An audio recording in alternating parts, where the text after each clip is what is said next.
All right.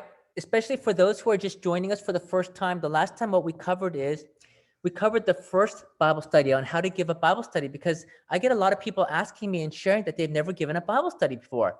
And until you give your first Bible study, of course. So there's always a first time for everybody. So today we're going to cover how to give your second Bible study. One of the most important principles is for the first 2-3 Bible studies, I do not pick a topic that disagrees or discredits what they already believe. For example, if they're Baptist, you don't want to start off with sharing about why hell is not a place of eternal torment. That might be good news to us, but to them, this is one of their strongly held beliefs. So when you tell them something that they believe and you're telling them it's not true, that's not going to win your confidence with them. So what we're doing is picking topics that are specifically neutral. And my favorite are Bible prophecies. It was good enough for God. I mean, that's what God used to reveal himself to the world, to King Nebuchadnezzar, to the wise men, to the people of Babylon. And even today, 2,500 years later, God's children, which is us, are using this to reveal God to the world. And so if you missed it for last week, it's recorded and it's on Evangel Living. I want to encourage you guys to join Evangel Living, just like it's pronounced. It's a combination of 2 words. And it's a Facebook group. It's closed. It's for Seventh-day Adventists only. And we want to encourage you guys to join, and we'll add you as members. And on Evangel Living, what we do is we want to share testimonies and share inspiring pearls and tips on witnessing, as well as our fails, so we can encourage each other. Because if anything is lacking, it's soul winning, and it's giving one-on-one Bible studies and personal effort. So today, if you are going into your second Bible study, my favorite is going into Daniel 7 and the first part of Revelation 13. If they are a Christian, or even if they're not a Christian, as long as they are not Catholic, I love to reveal who the Antichrist is on the second Bible study. Because usually what happens is when they are finished with the study and they're like, wow, their usual response is like, this doesn't surprise me, or I thought it might be the Catholic Church. And I feel like they feel like they're in the know. Like they know special information, special revelation that most of the world doesn't know. I'll get responses like this. How come everybody doesn't know this? How come all the churches aren't teaching this? How many churches are teaching Bible prophecy? How many churches are teaching Daniel 2, Revelation 13, Daniel 7, Daniel 8? The only church I know of that teaches this and teaches it correctly is the Seventh-day Adventist Church. So we have a very unique position and privilege to be able to share this and reveal that God of the Bible is the true God. So if they are Catholic, I would not go into Daniel 7. You don't want to tell them right off the bat that their church is the papal power, is the Antichrist. You're going to burn bridges fast. So if they were Catholic, I would go to what we're going to do for the third one, which is the origin of Satan and the origin of sin. Your average Christian does not know where Satan came from. Ezekiel and Isaiah are very clear where Satan came from and how we got into this mess. And so we're going to do that one next. But if they were Catholic, I would jump straight into that one. That's the reason why evangelists cannot go into this topic until later, because they don't know who in the audience might be Catholic. But here, if I'm doing a one-on-one Bible study with somebody, then I know what religious background they are, because I will have asked them. And so as long as they're not Catholic, we're going to go into Daniel 7. Now, I want you guys to understand one of the things I will tell my Bible study contact is the concept of repeat and enlarge. That's something that every single one of us did when we went through elementary school. When you go into second grade, you will repeat the first few weeks of what you learned in math in first grade. You repeat the addition and subtraction, then you learn more in second grade. When you go into third grade, you're going to review a little bit of what you learned in second grade, and then you're going to learn even more. God uses this exact same principle. We already studied Daniel 2. I'm going to do a quick review of Daniel 2, and I'll do that with my patient or my Bible study contact. We studied that there were 4 world kingdoms. It started with Babylon.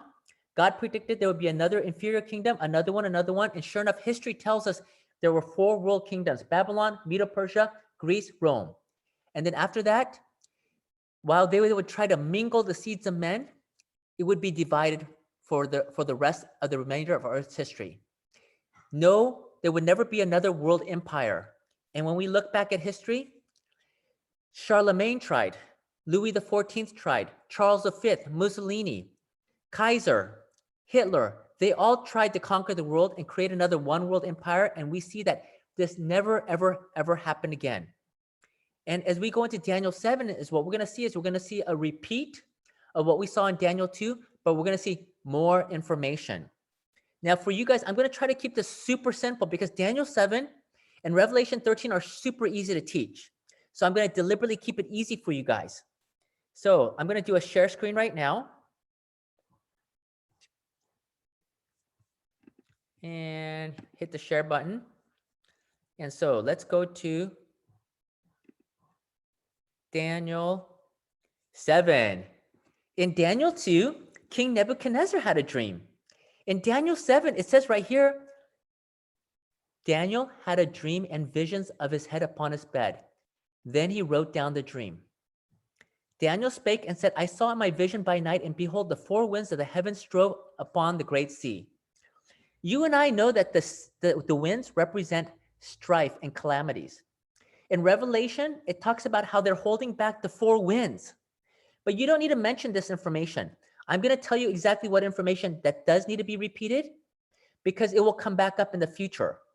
And there's only about a handful of things, maybe 4 or 5 things that you do need to know when you give Daniel 7 and Revelation 13. I will tell you specifically, you need to know this by memory, okay? But there's not a lot, just literally a handful. It says, and 4 great beasts came up from the sea, diverse one from another. 4 great beasts. What do the beasts represent? I always emphasize the Bible, let the Bible interpret itself. So if we just scroll down here, as we go down here, it says here in verse 17, these great beasts, which are 4 kings. And when you show your Bible study contact just like that the Bible explains itself, you are winning their confidence that they know that you're not giving your own crazy interpretation. You're letting the Bible interpret itself. It tells us right here, these great beasts are 4 kings. Let's go right back up here. So the 4 great beasts came up from the sea. It came out of water, out of the ocean. This is one of the verses you need to know, okay? It's Revelation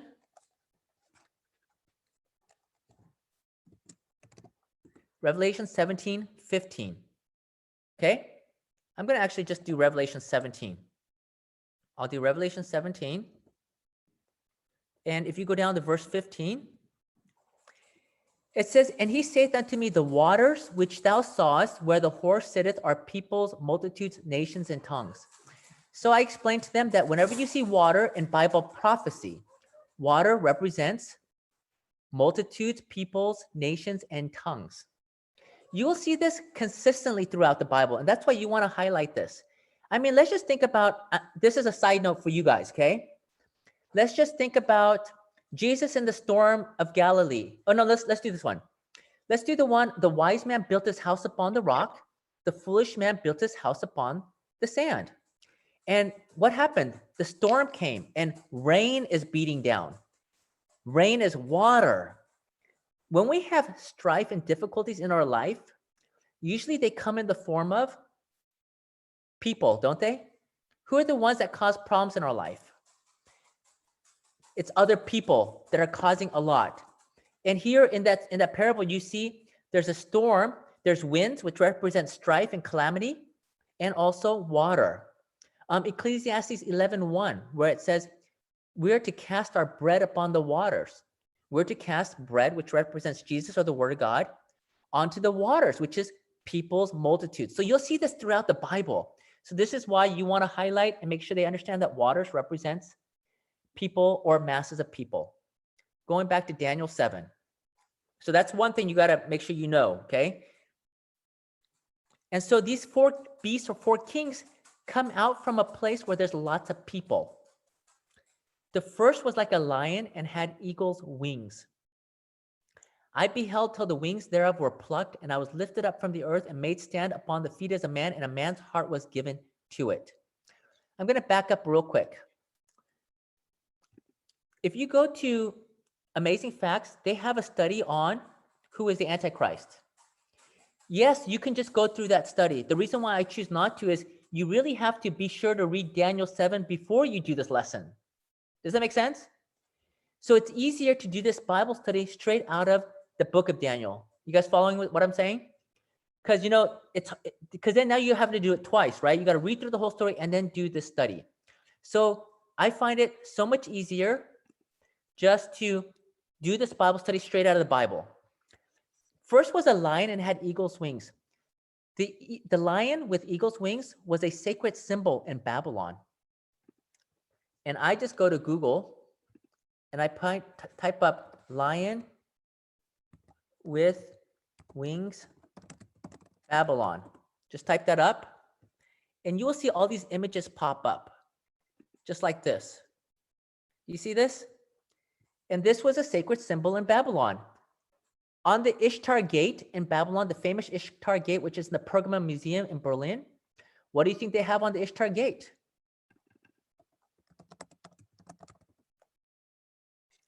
On here, on this image, on the walls, you will actually see lions with wings on them.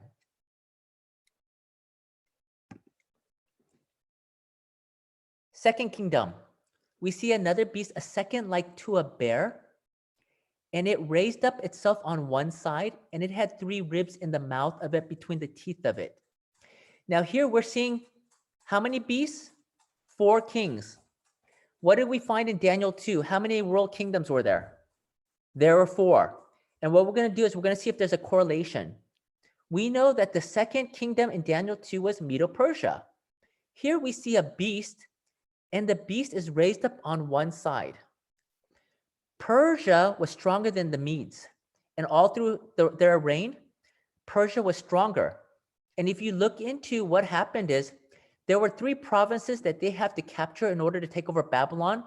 Those 3 provinces was Egypt, Lydia, and Babylon. And it's important to know this information. This is also it's all in the study guide right in here, okay? So you can always get that, but if you give the study often, you'll remember that. It was Egypt, Lydia, and Babylon. These were the 3 major provinces that they had to conquer for Medo-Persia to take over Babylon. That's what these 3 ribs symbolize.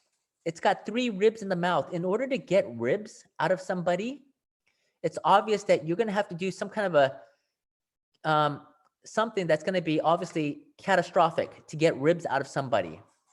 Now, so the second beast represents Medo-Persia. Then what we have here is we have a leopard. If you know anything about leopards, what do we know about leopards? Leopards are very, very fast animals, which had upon the back of it 4 wings of a fowl. If you recall, the first beast was a lion. It had 2 wings. Wings in the Bible connotes and represents speed. Whenever you're going to go somewhere, what do you do if you want to get there fast? You're going to fly. Here, this leopard has how many wings? It has 4 wings. So it's already a fast animal, but in addition to that, it's got 4 wings. If we know anything about the 3rd kingdom in Daniel 2, it was Greece. And Greece, the conquering king of Greece was Alexander the Great. At the age of 16, he started conquering, and by the time he was 31, he had conquered the then known world. And they say about Alexander the Great that he could conquer the world, but he could not conquer himself because he died of alcohol poisoning. And at that time, usually the kingdom would go to the strongest. One of the generals, there was 4 generals, but instead, if you recall from Daniel 2, the 4 generals decided to split the kingdom into 4 parts. One general took the east, one took the west, one took the north, one took the south. Here it says, and the beast also had 4 heads. Heads represent leadership. In the Bible, it tells us that we are the body, and who is the head? Christ is the head. Head represents leadership, and these 4 generals, just as history foretold, and dominion power was given to these 4 generals. So far, we can say, wow, that just seems like a match. It's a coincidence, or maybe it's just happenstance. Let's keep going. And this I saw in the night visions, and behold, a 4th beast, dreadful and terrible. and strong exceedingly, and it had great iron teeth. Do you remember what the metal was for the fourth kingdom in Daniel 2, which was Rome? That was iron. Real quick, what happened to Nicholas and what happened to Johnny? I don't see your faces anymore. Are you guys still there? Still here. Okay. Yeah, I'm great. here. My camera's on. Perfect. Thank you so much. Otherwise, I'm staring into a blank screen. Okay. So it had iron teeth. It devoured and brake in pieces. It stamped the residue with the feet of it. And it was diverse from all the beasts that were before it. And it had 10 horns. Now, up to this point, all this information is very similar to before, right? The lion represents Babylon. Babylon came into power very quickly. It says here, and a man's heart was given to it. If I say, Johnny, he's got heart, that's a good compliment, right? It means Johnny has heart and soul. He's a person. If you recall, King Nebuchadnezzar, at the end of his life, he gave his heart to God. And that's what it symbolizes. A man's heart was given to it. Here, the second, like a bear, it was raised up on one side because the Persians were stronger than the Medes, and it had conquered 3 provinces. Then you have the leopard with the 4 wings, Alexander the Great, and then he died and the 4 generals took over. And now we have a 4th beast.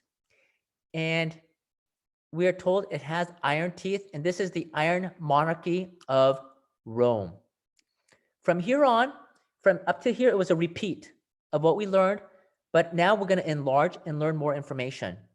So what I'm going to do is I've got my Gmail right here, and we're going to start noting all the characteristics. It was diverse, different from all the beasts that were before it, and it had 10 horns. So let's just put this here, Daniel 7, Revelation 13 study. 1 is diverse and different. 2 had 10 horns. Okay. And we're going to go back here. Diverse from all the beasts that were before, it had 10 horns. I considered the horns, and behold, there came up among them a little horn. Okay. Before whom 3 of the first horns were plucked up by the roots.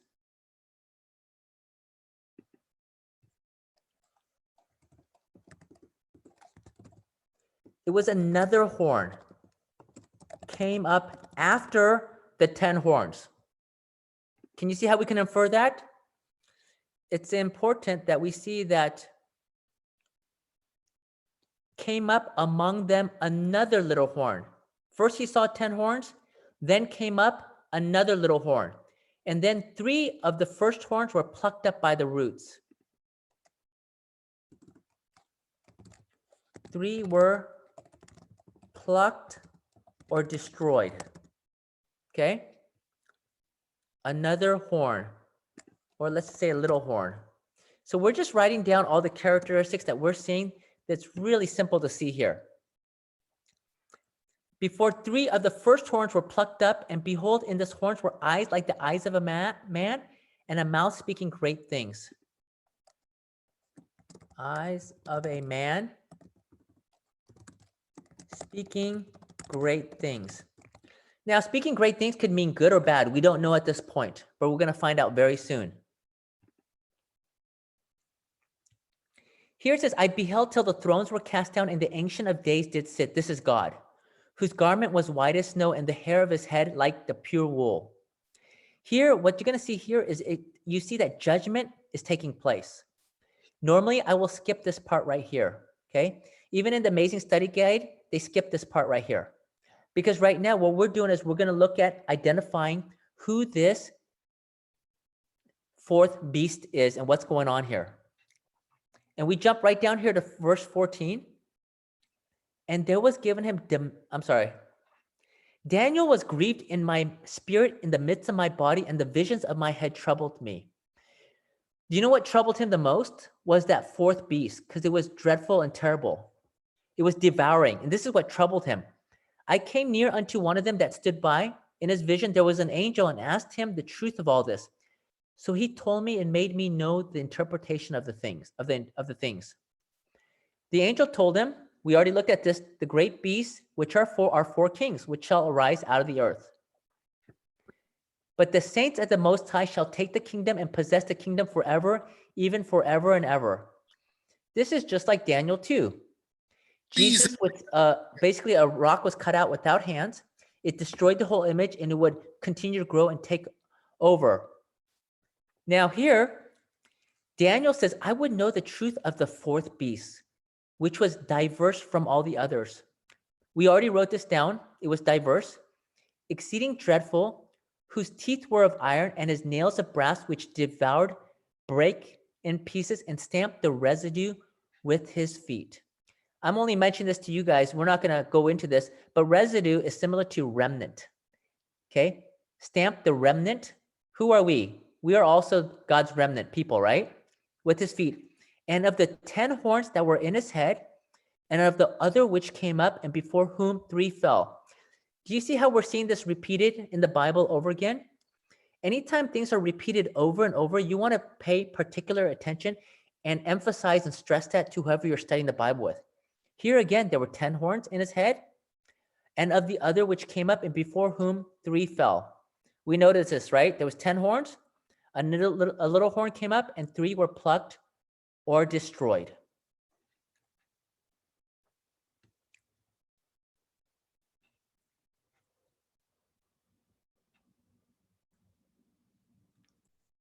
And he shall be diverse from the first, and he shall subdue 3 kings. Right here it says, and the 10 horns out of this kingdom are 10 kings. Okay? 10 horns equals 10 kings. So we know that the 3 that were plucked up are also what? 3 kings. The little horn, he's a horn too, which means little king. And he shall speak great words. We saw that earlier. Remember how I said that we don't know if these great words are good or bad, but it says great words against the Most High. We know that the Most High is God. So whoever this is speaking great words, speaking great things or words against God. So all we're doing is taking notes of what the descriptions of this beast power is. And shall wear out the saints of the Most High, and think to change times and laws. Wear out God's people, change times, change laws. And they shall be given into his hand until a time and times and the dividing of time.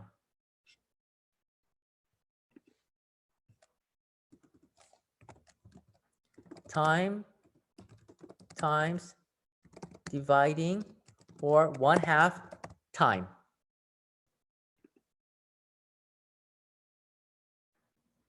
But the judgment shall sit, and they shall take away his dominion to consume and to destroy it unto the end. Okay? And the kingdom and dominion and the greatness of the kingdom under the whole heaven shall be given to the people of the saints of the Most High, whose kingdom is an everlasting kingdom, and all dominions shall serve and obey him. Just like the end of Daniel 2. Hitherto is the end of the matter. As for me, Daniel, my cogitations much troubled me, and my countenance changed in me, but I kept the matter in my heart. So here, the angel interprets and shares a little bit about these different kingdoms, but to keep in mind to Daniel, none of this makes sense. Because he's living in the time of Babylon. You and I are looking at this 2,500 years later. Now, at this point, what you will see evangelists do is they will use this information and they will go into who the Antichrist is. But what I do is I go to Revelation 13. I go to Revelation 13 because I want to make this even more concrete and compelling. Revelation was written by John the Revelator. At this time when he wrote Revelation, he is on the island of Patmos. He's in prison. So you imagine when he looks out the window, all he's going to see, he's on an island, you're going to see sand and the ocean all around you. So try to picture that imagery. Because here he's in prison and he's having a vision, and I stood upon the sand of the sea. Can you picture that? If he's on an island, he's on the sand of the sea and saw a beast rise up out of the sea. We already know what a beast is. We saw that in Daniel. A beast is a king. What I'm doing right here is I'm trying to show my Bible study contact that Revelation and Daniel fit together like a lock and key. I want them to see all these connections so they can see how cohesive and coherent these two books fit together. Having 7 heads. What did we say a head was? We are the body. Jesus Christ is the head. A head is a leader. 7 leaders and 10 horns. What did Daniel 7 tell us horns were? They're kings. Do you kind of see all kinds of things that are either super coincidental or they're not coincidental? So we're seeing the same language in Revelation that we saw in Daniel. And upon his horns, 10 crowns, and upon his heads, the name of blasphemy. We're seeing this beast arising, and he's got the name of blasphemy. And the beast, the king which I saw, was like unto a leopard. His feet were as the feet of a bear, and his mouth as the mouth of a lion.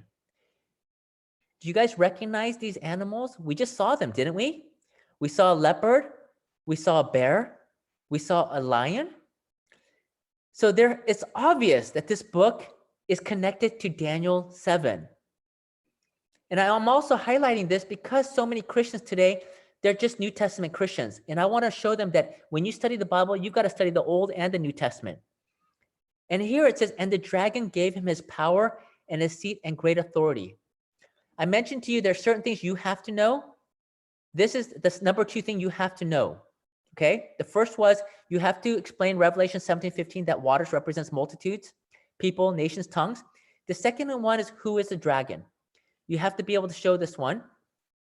I'm going to mention this only for those people who are joining us for the first time. I mentioned this last time.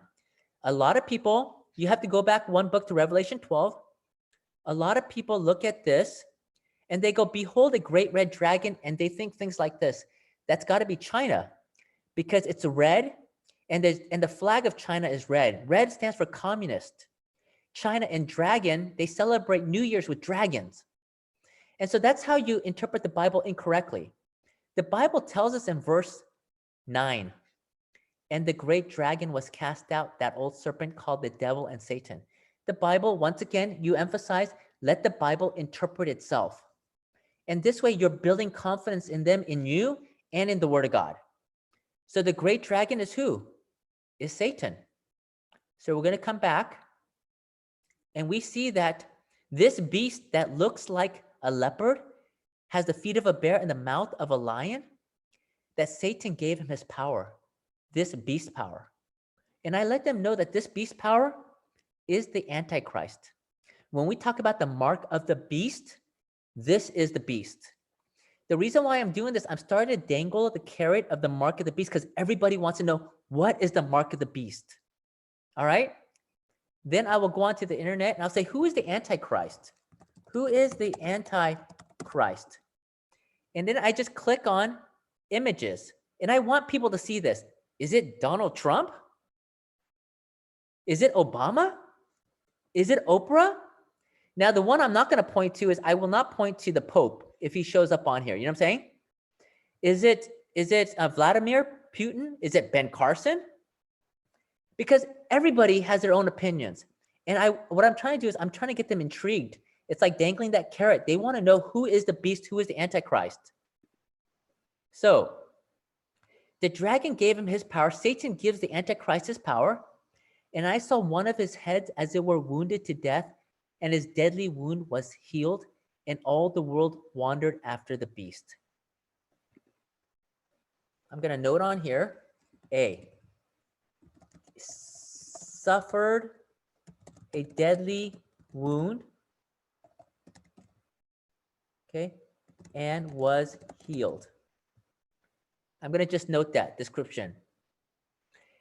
I want to emphasize, it says, and the world wandered after the beast. You got to imagine, the Bible is telling us the whole world is captivated by this Antichrist power. And they worship the dragon which gave power unto the beast. I want to highlight that when you worship the Antichrist, In essence, you're worshiping Satan, who gave the Antichrist its power, saying, who is like unto the beast and who is able to make war with him? And there was given unto him a mouth speaking great things. Does that sound familiar to you guys? Speaking great things? We saw that in Daniel 7. And blasphemies. Remember, it's called repeat and enlarge. We repeat, but there's more information. It's great things. What are these great things? And blasphemies. So I'm going to come over here. It says speaking great things or words against God. Speaks blasphemies. We're just still taking notes. I want to let them know that this beast is the same beast that we're seeing in Daniel 7, that little horn. It's the Antichrist power. And they'll believe you without doubting it because they're going to start seeing a lot of things in common. And power was given unto him to continue 42 months. This power to continue for 42 months. All right. Now, if you know Jesus, he began his ministry when he was baptized and he came out of the water. What does this Antichrist beast do? John sees him and saw a beast rise up out of the sea. Here, this Antichrist comes out of the water to begin his work. Jesus, his ministry was for 3.5 years. How long does this beast continue for? It says 42 months. 42 months is 3.5 years. This beast was wounded to death, and his deadly wound was healed. Jesus, what did they do to Jesus on the cross? They wanted to make sure he was dead. They stabbed him with a spear and water came out. He was wounded with a deadly wound. And what happened? After, on the third day, Jesus, his deadly wound was healed. Do you see how the Antichrist is always trying to mimic what Jesus does? Because the Antichrist is not only opposed to Jesus Christ, but is trying to take the place of Jesus Christ on earth. So I just highlight those 3 things, which are very clear right from here, right? Just like Jesus came out of the sea, his ministry was for 3.5 years or 42 months, suffered a deadly wound, and was healed. Another one, here it says, he was speaking blasphemies.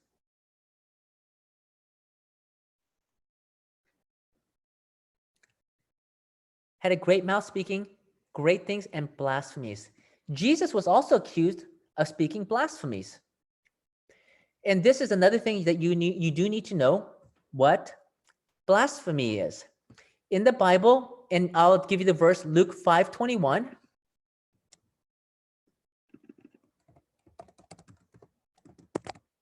Whenever Jesus was accused of speaking blasphemy, all you have to do is look it up. And here in Luke 5:21, and the scribes and the Pharisees began to reason, saying, who is this which speaketh blasphemies? Who can forgive sins but God alone? If you claim to forgive sins, you are guilty of blasphemy. The only reason Jesus claimed to forgive sins is because he was God. He was able to do that. So, one, he's speaking great words, speaking blasphemies. A is to claim to forgive sins. The other definition of blasphemy, John 10:33. The Jews answered him, saying, for a good work we stone thee not, but for blasphemy, and because that thou being a man makest thyself God. If you claim to be God, that's also blasphemy. That's why they claim that Jesus was guilty of blasphemy. Claim to be God. Now, I'm going to only give you guys this one. You don't have to share the third one, okay? I'm only sharing this for you guys.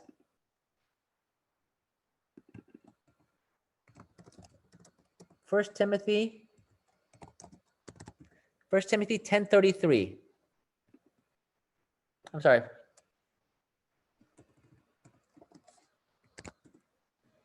First Timothy. Paul is saying, who Paul is speaking here. Let's do 1 Timothy 1.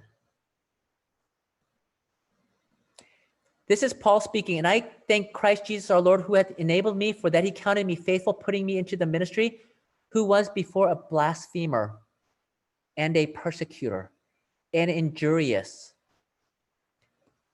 Another definition of persecution of a blasphemer is someone who's persecuting God's people in the name of God. That's what Paul was doing. He was persecuting God's people, thinking he was doing the right thing. So this one, you don't need to mention this one, but it's persecuting God's people in the name of God. So what we have here is we have a list of descriptions of the beast kingdom or the Antichrist. What I want to do right now is I want to explain what this times, and dividing of times is. Now, in the Bible, when it mentions time represents 1 year. And the reason why you know this is if you go into Daniel 4, when it talks about King Nebuchadnezzar, when he was turned into a wild, crazy animal, or like went crazy for 7 years, it will say in Daniel, this was for 7 times. And the Bible's very clear it was for 7 years. So that's how we know that 1 time equals 1 year. If time is 1 year, 1 year, times, plural, is 2 years, and half a time would be 0.5 year. Hold on. So here, what we have here, if you add up 1 plus 2 plus half, is you have 3.5 years. Earlier, we saw that 42 months equals 3.5 years, right? This, well, okay, let me show you one more thing. Because Revelation, we were studying Revelation 13, right? In Revelation 12, it will mention here, and the woman fled into the wilderness. I usually will share that the woman represents God's church, his bride. Ephesians 5:25 tells us, husbands, love your wives just as Christ loved the church and gave himself for it. The woman fled into the wilderness where she had a place prepared of God. Obviously, God is protecting this woman, that they should feed her there 1,203 score days. A score is 20 times 3 is 60, so this is 1,260 days. So here we have 1,260 days. This next part, now we need to understand what this means. Now, when we study Bible prophecy, there is a key that we need to understand. And I go straight to Wikipedia to show that this isn't something that I made up. Day-year principle. I just typed that in. And guess what Wikipedia does? It explains the day-year principle. And here, the day-year principle is a method of interpretation of Bible prophecy in which the word day in prophecy is to be symbolic of a year in actual time. I stop right there. You don't need to go through here, and they don't need to see Seventh-day Adventist, Jehovah's Witness, and all this other stuff. So I just stop right there, and then you go down here, and if you don't have it memorized, it tells you right here, Numbers 14:34 and Ezekiel 4, 5, and 6. So we're going to just look that up right here.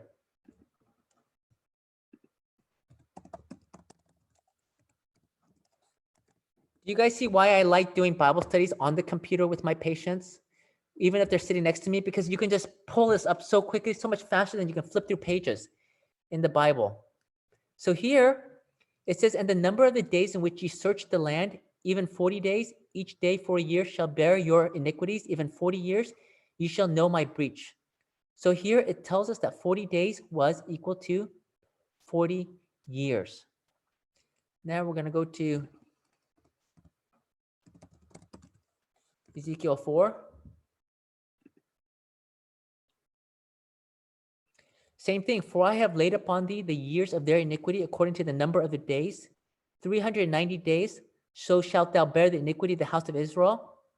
And when thou hast accomplished this, lie again on thy right side, and thou shalt bear the iniquity of the house of Judah 40 days. I have appointed thee each day for a year. I had a patient tell me that he thought that was kind of like hokey pokey, okay? Until we kept studying Bible prophecy. And when you see how that's applied to the 70-week prophecy, 490, you see it's applied to the 2300-day prophecy, and all of a sudden he could not refute that this little key applies to all Bible prophecy. All right? So you may get pushback like that, but you tell him just hold on, and you're going to see how consistent this is. So here we know that 1 day equals 1 year. So time times and dividing of time is 3.5 years. 3.5 years equals 42 months. 42 months equals 1,260 days. We're told in Bible prophecy, 1,260 days equals what? 1,260 years. In Revelation 13, we saw that the dragon gave him power for 42 months. 42 months equals 3.5 years. 3.5 years equals 1,260 days. 1,260 days equals 1,260 years. Are we seeing this consistency? In Revelation 12, it said 1,260 days equals 1,260 years. So we're seeing this. Do you know how many times this occurs in the Bible? This 1,260 years occurs 7 times in the Bible. 5 times in Revelation, 2 times in the book of Daniel. Is this just a random number? I mean, what did it say here? And let's go to Daniel 7. And this to me is one of the strongest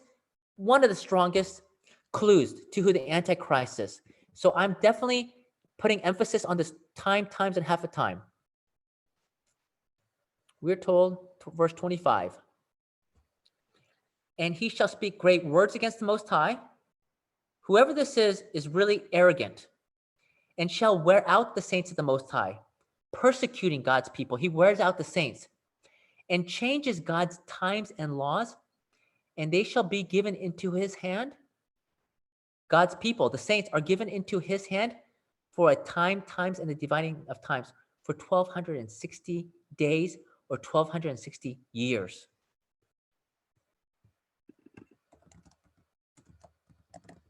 Revelation 13 tells us, and there was given unto him a mouth speaking great things and blasphemies, and power was given unto him to continue for 42 months or 1,260 days or 1,260 years. This Antichrist power, this beast, ruled for 1,260 years. And if you look in history, in 1798, General Napoleon Bonaparte sent in his general Berthier to the Vatican to capture the Pope. And at that point, the papacy fell. That was in 1798. And you only have to look into history to find out when the papal power started after the 3 Arian kingdoms were uprooted. Okay? Guess when that was? 538 AD.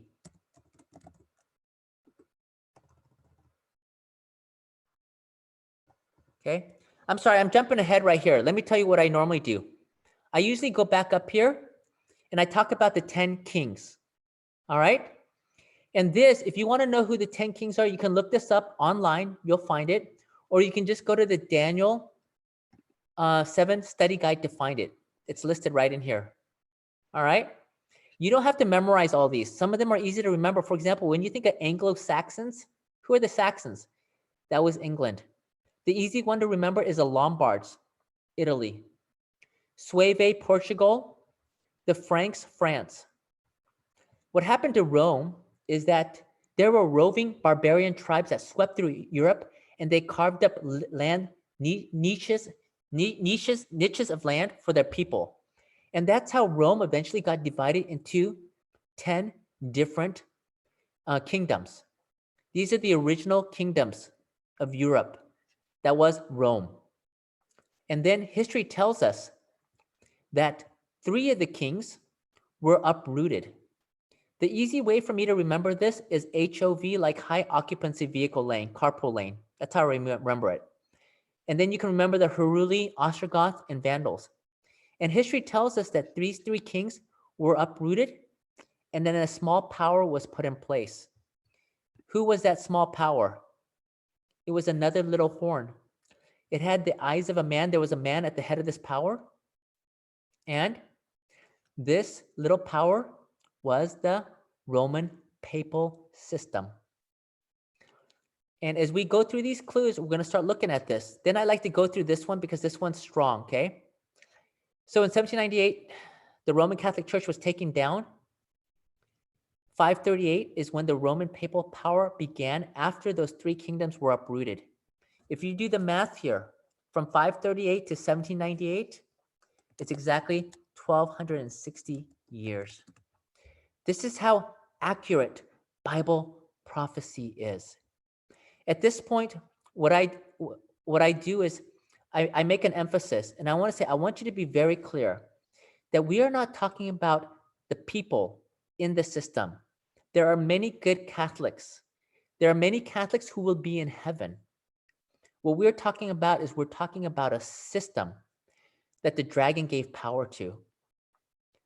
And I'll emphasize, and you'll just want to talk about that, okay? But at this point, if they're not Catholic, then to them, this is like, oh, wow, this just totally makes sense. So let's go through this.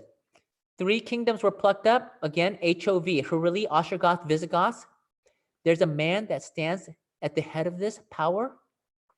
It was diverse and different. And the reason why is before Babylon, Medo-Persia, and Greece, they were political powers.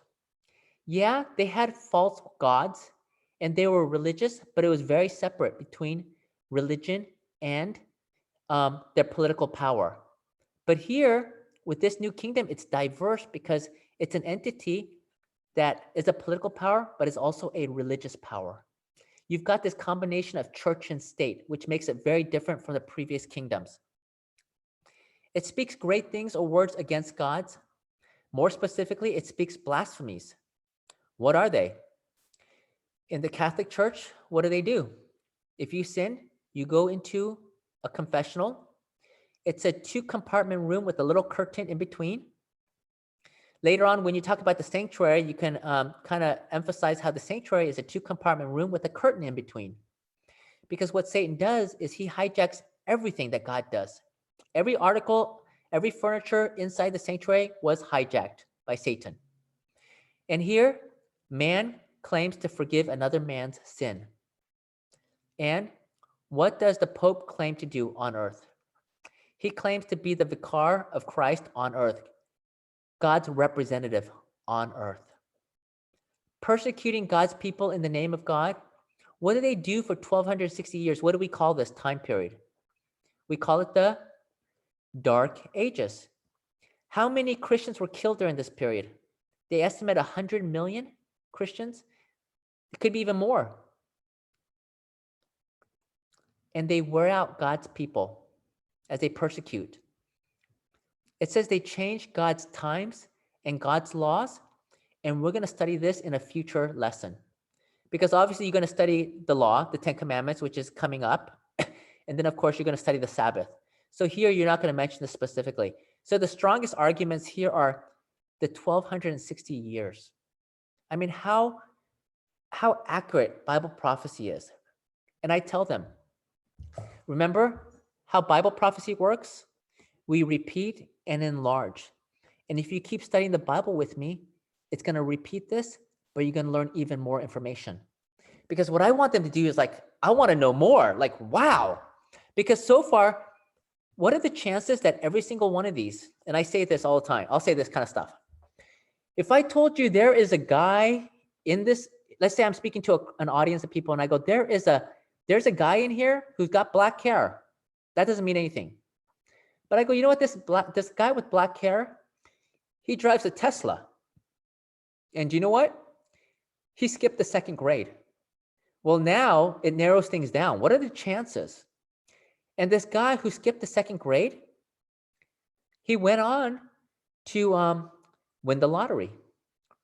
You know, the more and more specific you get, the more less and less chance that someone can hit all these identifying marks. Look at all these identifying marks, every single one, spot on. But of course, the most compelling is this. And then right at this point, I will just go right to the last one. And here it says, and because you're going to skip this, you do not want to go into any of this. You're not sharing with them what the mark of the beast is. Okay? That comes way after you've explained the Sabbath issue and you've explained how it's going to play and what the mark of the beast is and the seal of God. So I just jumped to this last one. It says, here is wisdom. Let him that hath understanding count the number of the beast, for it is a number of a man. And his number is 666. Score is 20, so that's 666. And most everybody, even if they're not religious, has heard of 666, okay? So usually they'll find this very interesting. And this is the number of the beast. 666 is not the beast. Emphasize it's the number of the beast. And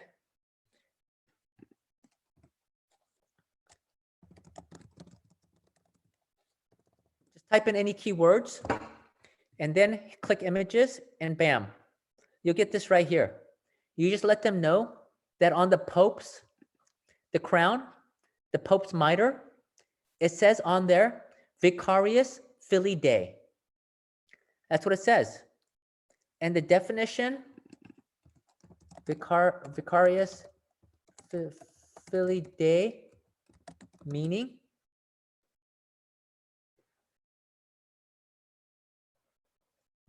let's go to all. You could just show them right here from Wikipedia. Vicarius Filii Dei, Latin, or representative of the Son of God.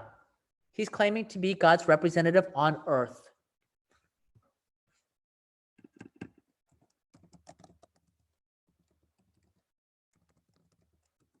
Go back to this and click on images, and you'll just get so many of these here. And just pick one of them. Here we go. This will work. And you take this, and you take the Vicarius Filii Dei, the words that are on the mitre. V, Roman numeral, is 5. The letter I is 1. C is century or centurion, right? Means 100. Century is, or centimeter, centi is 100. There is no numerical value for A or R. Back to I is 1, U is 5 or V, S is 0. If you add up all these numbers and you get 666. So here we're just showing them one more identifying mark. 13.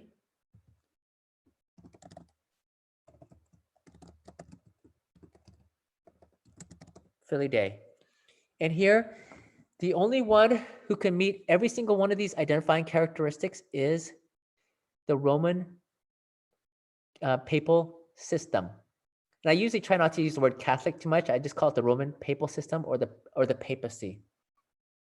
And then the thing is, on this study, because I always want to highlight the power and goodness of God, I just mentioned, isn't God amazing how accurate he was, so that we would know. And just talk about God's attributes and his characteristics, that he is this accurate to give us this information so that you and I know. The reason why is in Revelation 14. I'm just ad-libbing stuff, okay? Here, because it changes. Every Bible study I do changes depending on what I'm sharing. But here, if you look in Revelation 14, they don't know that this is the three angels' message. And here it says, and the third angel followed them, saying with a loud voice, if any man worship the beast and his image and receive his mark in his forehead or in his hand, the same shall drink of the wine of the wrath of God, which is poured out without mixture into the cup of his indignation. Do you think that God would tell us this is one of the strongest, maybe one of the scariest warnings in all of the Bible? And do you think God would tell us this and not reveal to us what the mark is and who the beast is? Do you see why it's critical for us, in order to know what the mark of the beast is, that we first need to know who the beast is? And today what we just did was we discovered who the beast is. And in the future, we're going to study and we're going to discover exactly what the mark of the beast is, because we want to know. Because if you don't know, you may unknowingly receive the mark of the beast. Don't forget that in Revelation 13, what did it tell us? It says, and all the world wondered after the beast. Satan is brilliant. Satan's not going to put a church sign that says Church of Satan. No one's going to follow him. That's the thing about deception. Jesus said in Matthew 24 over and over, don't be deceived, don't be deceived, don't be deceived. The thing about deception is in order for something to be deceptive, it's got to have as much truth or elements that are similar to truth. For example, if I wanted, I'm not going to take a bottle of cyanide and say on there, cyanide, drink this. No one's going to drink this. But if it says milk, vitamin D, calcium, milk, it does a body good. It looks like milk. There's only one drop of cyanide. That's all it takes. And so that's how Satan operates. And we have to be aware of how he operates. And so Satan doesn't go around masquerading with the church of Satan, but instead what he's got is he's got a church system. And today, as you know, the Roman Catholic Church is just growing in influence and power. And so it's not going to be a surprise when you don't know the truth of Bible prophecy and what God's word reveals, how easy it would be to follow a church, a man-made church system that receives its power from the dragon. But anyways, at the end, I just add whatever thoughts come to my mind, and then I'll have a dialogue with the Bible study contact. Usually this is a fun one to give because you guys already know this. You guys already know this, right?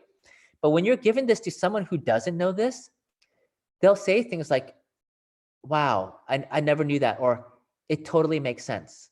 Wow. And so, because the Catholic Church is so popular and it's ubiquitous all over the world. So any questions?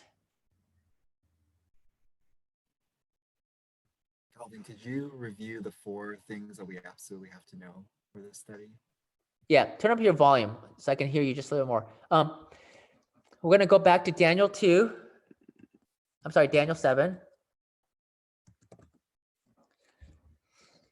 Daniel 7, you don't have to know that the beast is a king and where it's found, because all you have to do is scroll down and you're going to see it right down in there, right? It says these great beasts, which are 4. So you don't have to know where it's found. You just know it's in the chapter. The first one you do need to know is that it came out of the sea. And the reason why is because also the other beast of Revelation comes out of the sea. And because you see this used in Bible prophecy, you want to at least get them to learn it. That one comes from Revelation 17:15. You don't have to know this, but I think it helps and adds to it, is that you just need to know that Persia was stronger. One kingdom was stronger than the other.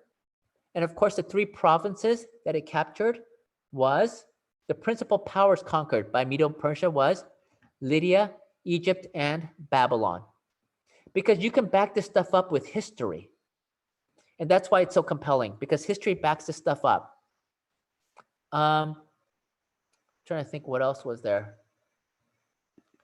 We'll just go to Revelation 13.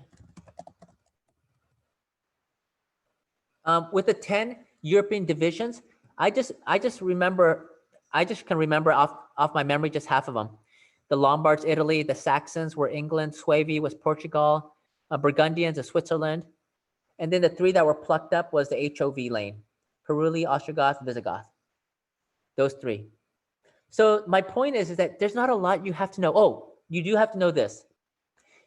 You have to know Luke 5:21 and John 10:33. Just have it written down. If you just have that written down, because you want to make clear this entity is guilty of blasphemy, because those are 2 real identifying characteristics that everybody knows. The Catholic Church, they claim to forgive sins, and then the Pope, who is at the head, claims to be the vicar of Christ. So you want to know those 2 texts. You don't have to know Numbers 14:34 and Ezekiel 4:6, because if you're using the computer, you just put in the day-year principle. And I like showing them this straight out of Wikipedia, because then the computer is validating what we are sharing.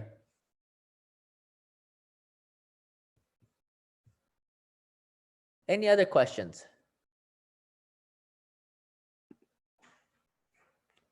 Any other questions? Anybody?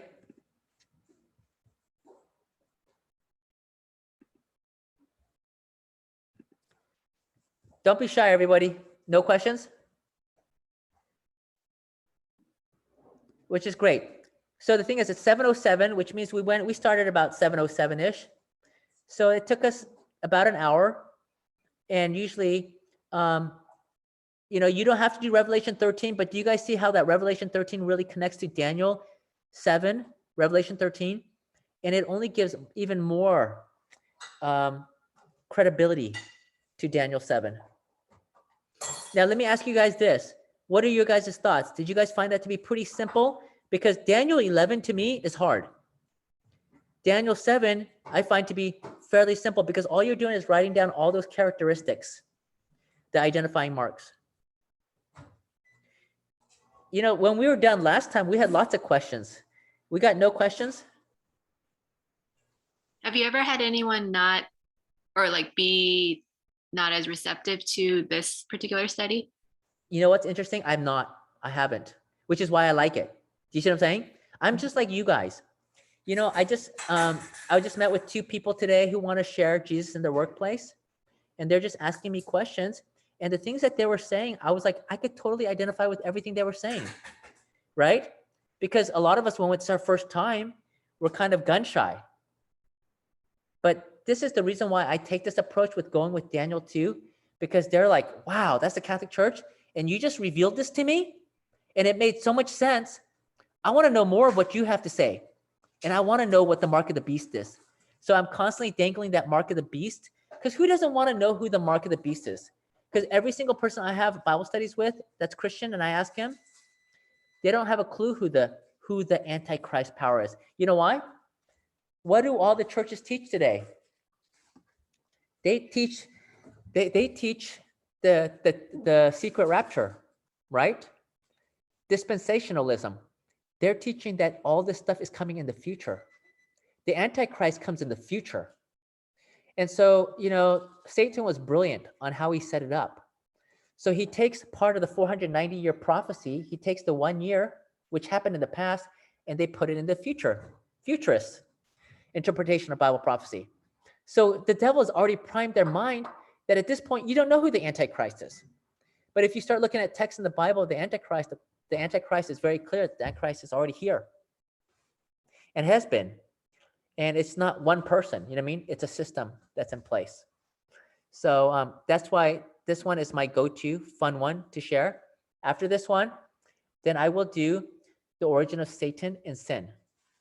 And then after that, now I can start hitting topics like the state of the dead, go hit the topic of hellfire, hit the law, hit the Sabbath, and even still, I will not share what the mark of the beast is until literally a couple months later. I've had a really cool thing is one of my patients who's going to be baptized at the end of this month. After we'd done a lot of studies, I hadn't told him what the mark of the beast was. He figured it out himself. And don't be surprised when that happens. People can't figure that. I was sharing that with a friend of mine, and she's sharing with me how her brother figured out what the mark of the beast would be. Because it all makes sense.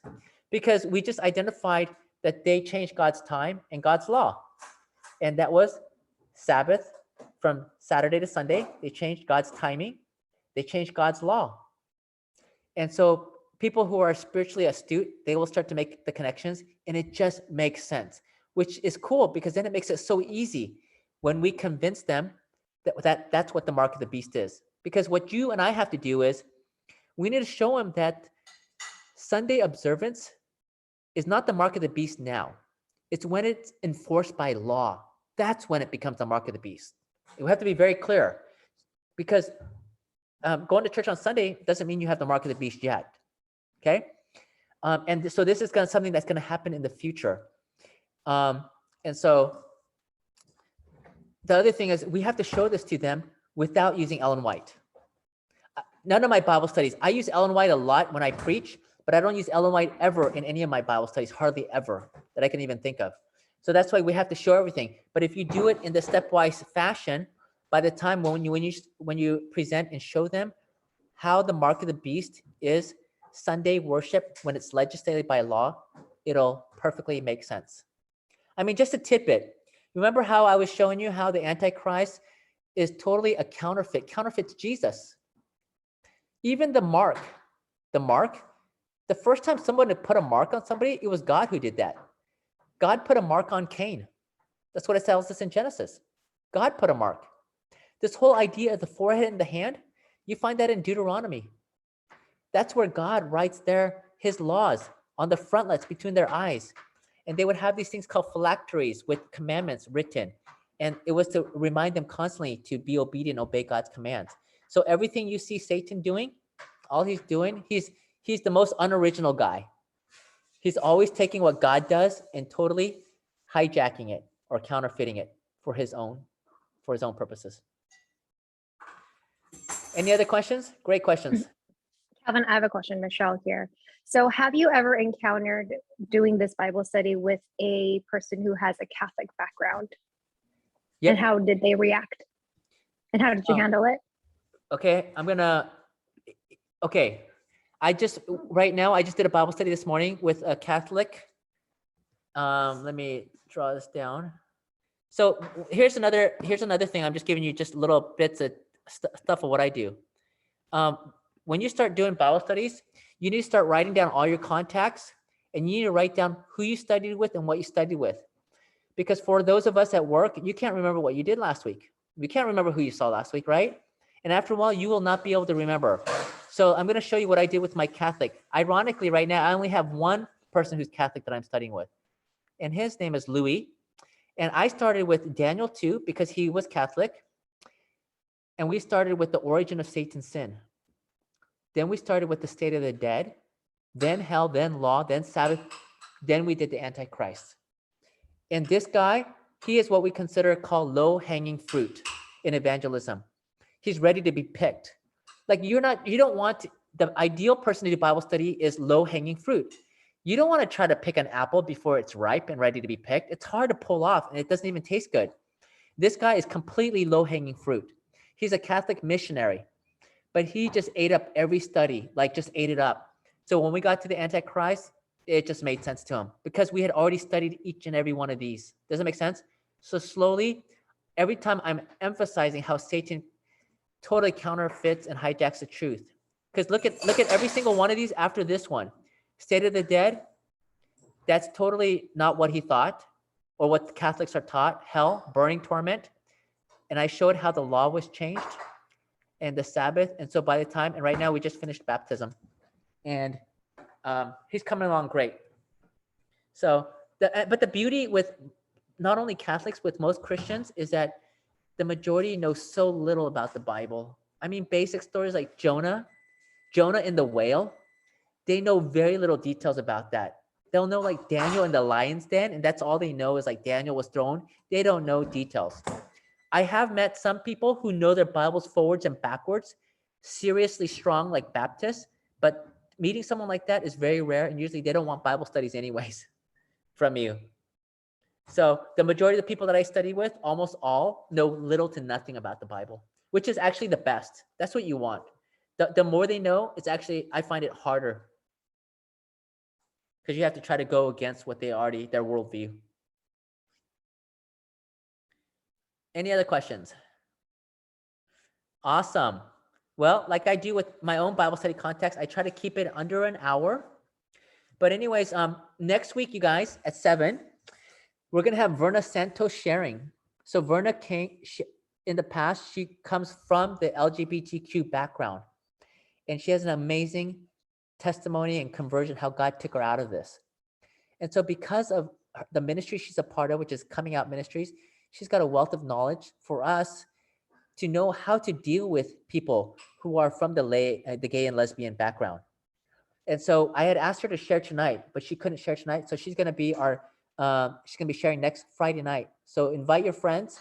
We'll put up posts and stuff, but this way we can know, because I've never had transgender patients until just recently. Now I get transgender patients every once in a while, regularly.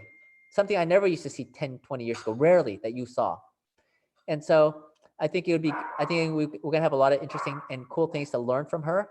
So we will know how better to relate and how we could be a better witness for these people. So anyways, on that note, For those of you who are not on Evangel Living, I want to encourage you to join the Facebook group Evangel Living. And all we want to do is we want to share with each other. As I always say, I'm just one beggar sharing with other beggars where to find food. That's all we are, okay? And all you have to know is just a little bit more and you can share.